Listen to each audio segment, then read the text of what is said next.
Telangana CM Revanth Reddy ప్రవేశపెట్టిన పథకాల్లో ముఖ్యమైన పథకం ఇందిరమ్మ ఇళ్లు. అర్హులైన పేదలకు సొంత ఇంటి కల నెరవేర్చాలనే ఉద్దేశంతో ఈ పథకానికి శ్రీకారం చుట్టారు రేవంత్. రాష్ట్రంలోని అన్ని నియోజకవర్గాల్లో ఇందిరమ్మ ఇళ్లు ఇచ్చి పేద ప్రజల్లో వెలుగు నింపాలని ప్లాన్ చేశారు. ఈ క్రమంలోనే మార్చి 11వ తేదీన ఇందిరమ్మ ఇళ్ల పథకాన్ని ప్రారంభించి మొదటి విడతగా ఇంటి స్థలం ఉన్న పేద కుటుంబాలకు ఇళ్లు నిర్మాణం నిమిత్తం 5 లక్షల రూపాయలు ఇస్తామని హామీ ఇచ్చారు సీఎం. పథకం ఆరంభంలోనే ఇంటి నమూనా చూపించిన సీఎం ఇందిరమ్మ ఇళ్లకు అర్హత ఏంటి, ఎవరెవరికి మంజూరు చేస్తారు అనేది పేర్కొంటూ గైడ్ లైన్స్ రిలీజ్ చేశారు. ఇందిరమ్మ ఇళ్లు మహిళల పేరు మీద మాత్రమే వస్తుంది. తెల్ల రేషన్ కార్డు ఉన్న కుటుంబాలు ఈ పథకానికి అర్హులు.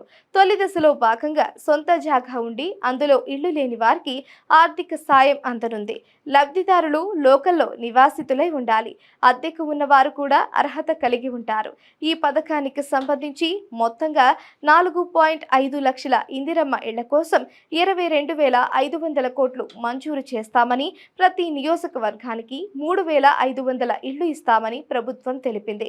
వీటికి మరికొన్ని ఇళ్లు జోడించి లబ్ధిదారుల సంఖ్యను పెంచేలా కార్యాచరణ రూపొందిస్తున్నారట. ప్రభుత్వం అందించే ఇందిరమ్మ ఇళ్ల కోసం ఇప్పటికే అప్లై చేసుకున్న వాళ్లంతా ఎన్నో ఆశలతో ఎదురుచూస్తున్నారు. ఈ క్రమంలోనే తెలంగాణ ప్రభుత్వం రీసెంట్ గా వారికి గుడ్ న్యూస్ చెప్పింది. ఇళ్ల నిర్మాణంపై అధికారులు మార్గదర్శకాలు రెడీ చేస్తున్నట్లు తెలిపింది. అయితే తాజాగా బయటకొచ్చిన సమాచారం మేరకు తొలి విడత ఇవ్వబోతోన్న ఇందిరమ్మ ఇళ్లకు డ్రా పద్ధతిలో లబ్ధిదారులను ఎంపిక చేయబోతున్నట్లు తెలుస్తోంది. ఈ స్కీమ్ ను సంబంధించి ఇతర రాష్ట్రాల అమలు తీరు పరిశీలిస్తున్న రేవంత్ సర్కార్ చివరకు ఈ నిర్ణయం తీసుకుందట. ప్రజాపాలన కార్యక్రమంలో ఇందిరమ్మ ఇళ్ల కోసం దాదాపు 82.82 లక్షల మంది దరఖాస్తు చేసుకున్నారు.